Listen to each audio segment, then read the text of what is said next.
야고보서 3장 7절에서 12절 말씀입니다.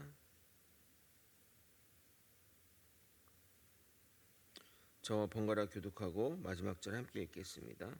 여러 종류의 짐승과 새와 벌레와 바다의 생물은 다 사람이 길들일 수 있고 길들여 왔거니와 혀는 능히 길들일 사람이 없나니 쉬지 아니하는 악이요 죽이는 독이 가득한 것이라. 이것으로 우리가 주 아버지를 찬송하고 또 이것으로 하나님의 형상대로 지음을 받은 사람을 저주하나니 한 입에서 찬송과 저주가 나오는도다. 내 형제들아 이것이 마땅하지 아니하니라. 샘이 한 구멍으로 어찌 단물과 쓴물을 내겠느냐. 내 형제들아 어찌 무화과 나무가 감람 열매를 포도나무가 무화과를 맺겠느냐.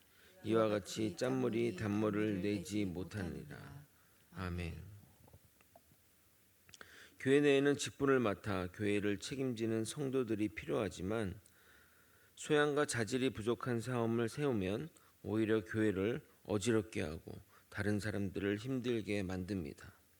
그런 의미에서 직분자를 세울 때는 반드시 신중하게 결정해야 됩니다. 그중 가르치는 교사에게 가장 중요한 자질은 말입니다. 말을 하는 혀는 신체에서 크기로 보면 작은 부분이지만 이 혀로 인해 온몸을 망가뜨리고 본인뿐만 아니라 상대방도 망가뜨릴 수 있게 말을 함부로 하는 자에게 교사의 직분을 맡기는 것은 주의를 기울여야 합니다. 가끔 성도들 가정을 신방하다 보면 자녀가 교회를 나오지 않게 된 배경이 주일학교 때 교사에게 상처를 받아 그 이후로 나오지 않았다는 경우를 종종 듣게 됩니다. 참 그런 이야기를 접하면 뭐라 말해야 할지 난감할 때가 많습니다. 저 또한 목사이며 교사의 직분이기에 항상 말의 사용에 주의를 기울이게 됩니다. 그래서 말의 실수를 줄이다 보니 말을 잘 하지 않게 되는 경우가 많습니다. 목회자 생활을 하면서 알게 된 것은 목회자의 의도와 다르게 성도들에게 상처를 주는 경우가 너무나 많다는 것입니다. 그래서 혹시 제가 여러분에게 친근하게 다가가지 않아 서운하신 분도 있으시겠지만 이해해 주시기 바랍니다. 그런데 여러분이 성경 공부를 참여하시면 저랑 말도 많이 하고 또 친해질 기회도 많으니까 많은 신청 부탁드립니다. 오늘도 말에 대한 메시지입니다. 본문에 관한 내용과 함께 우리가 주의해야 할 말에 관련 메시지도 함께 전하도록 하겠습니다. 오늘도 말씀을 잘 듣고 깨달아 삶에서 실천하는 저 여러분이 되시길 예수 그리스도 이름으로 소원합니다. 혀는 불과 같아서 모든 것을 불사르는데 그 불이 다 태울 때까지 꺼지지 않는 지옥불이라고 말합니다. 그런데 더 심각한 것은 이 불같은 혀를 기들일 수 있는 사람이 없다고 말합니다. 7절과 8절을 읽겠습니다. 여러 종류의 짐승과 새와 벌레와 바다의 생물은 다 사람이 길들일 수 있고 길들여 왔거니와 혀는 능히 길들일 사람이 없나니 쉬지 아니하는 악이요 죽이는 독이 가득한 것이라. 말은 멈추지 않는 악이며 사람을 죽이는 독이 가득한 것인데 이 말의 혀를 절제할 수 있는 사람이 하나도 없다고 하니까 절망적인 생각이 드실 것입니다. 그러나 야고보 사도가 지나치게 말의 부정적인 측면을 강조한 것이지 말의 긍정적인 측면도 많습니다. 말로 인해 용기를 얻고 또 삶의 비전을 얻으며 죽음의 순간에서 생명으로 옮겨지게 하는 것도 말임을 부정할 수 없습니다. 우리가 또한 복음의 말을 통해 믿음을 가지게 되었으니 이 또한 사람을 살리는 말이라 하겠습니다. 그러나 우리가 부정할 수 없는 사실은 말의 혀를 길들일 수 없다는 겁니다. 말의 혀를 길들일 수 없다면 우리는 어떻게 해야 할까요? 말의 혀를 길들일 수 없지만 조절은 가능합니다. 즉 부정적인 말을 줄이고 긍정적인 말을 많이 하면서 최종적으로는 부정적인 말을 하지 않는 쪽으로 나아가는 것입니다. 그럼 어떻게 그 말의 혀를 조절 가능한지 여러분에게 그 방법들을 공개해 드리도록 하겠습니다. 첫 번째로 좋은 말을 많이 들어야 합니다. 설교 말씀도 그 중에 하나고 좋은 음악, 좋은 영상을 보고 좋은 책을 읽는 것도 좋습니다. 거칠고 그리고 내용이 욕이 많이 나온 영상이나 내용이 요상한 막장 드라마는 보지 말고 긍정적이고 보더라도 좋은 내용의 드라마를 보고 좋은 책을 골라서 읽어야 합니다. 들어온 것이 결국 나가는 것이기에 좋은 것을 계속 넣으면 계속 좋은 것이 나올 수밖에 없습니다. 제가 학생 때 친구라는 영화를 너무 좋아해서 보고 또 여러 번 봤던 기억이 있습니다. 그렇게 봤더니 부산 사투리가 자연스럽게 나오면서 당시 친구들에게 제가 거친 말투를 사용했던 것으로 기억합니다. 물론 재미로 한두 번 보는 것은 큰 상관이 없지만 나쁜 영화나 또는 질 낮은 것에 노출되게 되면 자연스레 우리의 마음밭도 그런 것에 영향을 안 받을래야 안 받을 수 없게 됨을 명심해야 할 것입니다. 두 번째로 스스로 긍정적인 말을 많이 하려고 노력하고 가능하면 긍정적인 사람과 교제해야 됩니다. 어떤 똑같은 현상을 보고 긍정적으로 반응하는 사람이 있고 부정적으로 반응하는 사람이 있습니다. 저는 이렇게 어떤 사람과 한두 시간 정도 대화를 나누면 이 사람이 긍정의 사람인지 부정의 사람인지 판단이 갑니다. 그런데 정작 부정적인 사람은 자신이 부정적인 사람인지 모르는 경우가 많습니다. 왜냐하면 부정적인 사람은 자신을 매우 합리적이고 의로워서 불의를 못 참는 사람이라 스스로 생각하기 때문입니다. 그래서 해야 할 말을 해야 한다고 생각합니다. 물론 그런 것도 필요합니다. 당연히 불의한테 이야기해야 하고 정의로운 얘기를 해야 되죠. 그런데 접근 방식에 이야기를 하는 겁니다. 여러분이 부정적인 사람인지 긍정적인 사람인지 확인하는 방법을 알려드리도록 하겠습니다. 간단합니다. 자신의 말로 인해 문제가 발생한 적이 한 번이라도 있다면 부정적인 사람일 확률이 높습니다. 또는 누군가에게 말 조심하라 또는 잠잠해라라는 말을 들었다면 부정적인 사람이 확률이 높습니다. 그 말을 건넨 사람이 한 명이라면 100명이 참다가 그 한 사람만 용기 내어 말한 것일 것이기 때문입니다. 말로 인한 문제가 일어났으면 100건의 사건 중 하나가 문제로 확대된 것이기 때문입니다. 그러므로 우리는 긍정의 말을 하려고 노력해야 됩니다. 이것도 어떻게 해야 될지 구체적으로 말씀드리도록 하겠습니다. 부정의 말을 긍정의 말로 바꾸는 방법은 바로 감사입니다. 우리가 감사하기 시작하면 부정적인 것이 감사한 것으로 바뀌기 시작합니다. 감사하기 시작하면 말이 바뀌기 시작합니다. 어느 분은 감사할 일이 있어야 감사하지 그냥 감사가 되냐라고 말을 합니다. 아닙니다. 감사는 훈련입니다. 처음에는 습관처럼 감사를 말해야 됩니다. 그러면 감사가 일상이 되고 감사한 것들이 눈에 보이기 시작합니다. 우리의 모든 삶은 주님이 돌보고 계십니다. 제가 히브리서 강의 때 지난주 주일 말씀으로 말씀드렸지만 주님이 우리의 모든 것, 이 땅의 모든 것을 붙잡고 계시기 때문에 우리가 살 수 있다고 말씀드렸습니다. 이런 것을 깨달았다면 우리는 감사가 일상이 되어야 합니다. 이 세상에 당연한 건 하나도 없습니다. 다 주님의 은혜입니다. 긍정의 말을 하려면 세 번째로 성령에 붙들린 삶을 살아야 합니다. 어떻게 성령에 붙들린 삶을 사는가?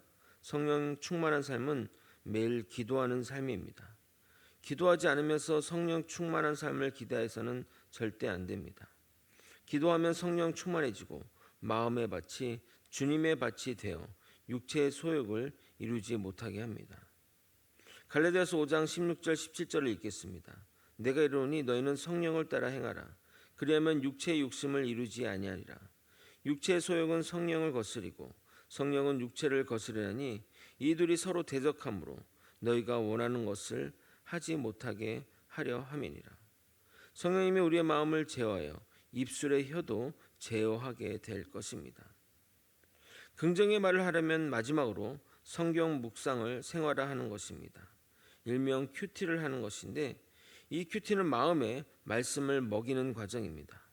결국 말은 마음에서 비롯되는 것이기에 마음을 말씀으로 채우면 말의 실수를 줄일 수 있습니다. 아직 제가 성도들에게 큐티 훈련을 시키고 있지는 않지만 언젠가는 전성도 큐티를 생활화하도록 훈련시킬 것입니다. 먼저 우리가 주일 성수와 공예배 참석부터 그런 것이 생활화되면 그때 큐티를 실시하도록 하겠습니다. 본문으로 돌아와 야고보 사도는 혀의 양면성을 이야기합니다. 9절부터 10절을 읽겠는데 여러분이 한번 읽도록 하겠습니다. 함께 읽겠습니다. 시작. 이것으로 우리가 주 아버지를 찬송하고 또 이것으로 하나님의 형상대로 지음을 받은 사람을 저주하나니 한 입에서 찬송과 저주가 나오는도다. 내 형제들아, 이것이 마땅하지 아니하니라. 앞에서 말씀드린 대로 우리는 한 입으로 긍정의 말과 부정의 말을 내뱉습니다. 그러나 어떤 이는 말에서 부정의 비중이 또는 어떤 사람은 긍정의 비중이 많이 차지해 부정의 사람, 긍정의 사람으로 인식됩니다. 내가 부정의 사람이라면 의식적으로 노력해서 긍정의 말을 많이 하도록 해야 합니다. 그러려면 부정적인 사람보단 긍정적인 사람과 함께하며 긍정적인 사람의 말투를 배워야 할 것입니다. 그런데 신기하게 부정적인 사람 주변에는 부정적인 사람들이 많다는 사실입니다. 여러분의 인생과 삶이 변하기 바란다면 부정적인 말은 입 밖에도 내지 말고 오직 선한 말, 긍정의 말, 사람 살리는 말을 내서 듣는 자에게 은혜를 끼쳐야 할 것입니다. 에베소서 4장 29절 이렇게 말합니다. 무릇 더러운 말은 너희 입 밖에도 내지 말고 오직 덕을 세우는 데 소용되는 대로 선한 말을 하여 듣는 자에게 은혜를 끼치게 하라. 이어서 야고보 사도는 비유를 들어 왜 우리가 두 가지 말을 해서는 안 되는지 그 이유를 설명합니다. 11절 12절입니다. 샘이 한 구멍으로 어찌 단물과 쓴물을 내겠느냐. 내 형제들아, 어찌 무화과 나무가 감람 열매를 포도나무가 무화과를 맺겠느냐. 이와 같이 짠물이 단물을 내지 못하니라. 샘을 보게 되면 한 구멍에서 단물과 쓴물이 같이 있을 수 없습니다. 당연한 자연의 이치이나 인간은 이 이치에 작용되지 않는 것 같습니다. 그래서 하나님을 찬송하는 선한 말을 하는 입으로 남을 저주하는 악한 말을 하는 것입니다. 12절 또한 같은 맥락의 비유입니다. 무화과 나무가 감람나무, 올리브나무 열매를 맺을 수 없습니다. 유전자 조작으로도 현재로서는 불가능합니다. 포도나무에서 무화과 나무가 열릴 수 없습니다.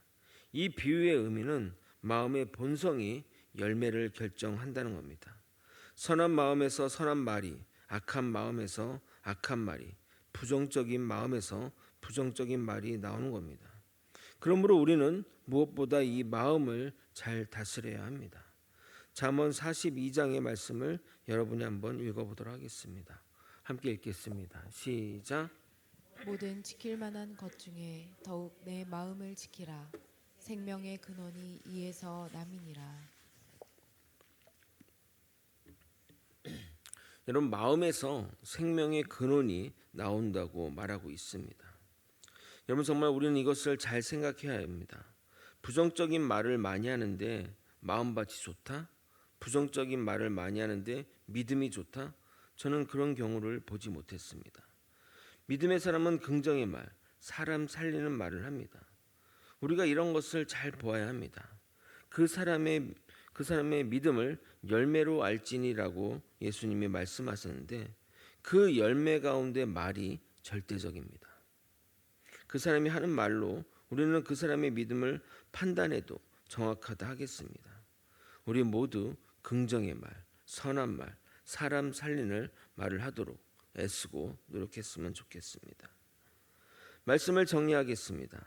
말을 길들일 수 있는 사람은 없습니다. 그러나 말은 조절이 가능합니다. 그러므로 우리는 선한 말, 긍정의 말, 사람 살리는 말을 더욱 적극적으로 해서 내 말의 비중에서 그것들을 늘려나가야 합니다.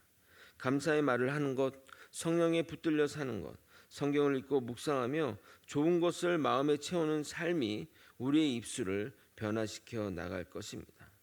우리 모두 우리의 믿음을 말로 나타냅시다. 우리 모두 주변 사람에게 긍정의 말을, 선한 말을 함으로써 주의 은혜를 끼치는 사람이 되길 예수 그리스도 이름으로 축원드립니다. 기도하시겠습니다. 하나님의 뜻을 따라 살아가며 하나님이 주신 생명의 말씀을 주변 사람에게 전파하는 우리 모든 믿음의 사람이 될 수 있도록 역사하여 주시옵소서. 우리의 마음밭이 성령의 지배를 받기 원합니다. 우리 마음밭이 좋은 것으로 채워지기 바랍니다.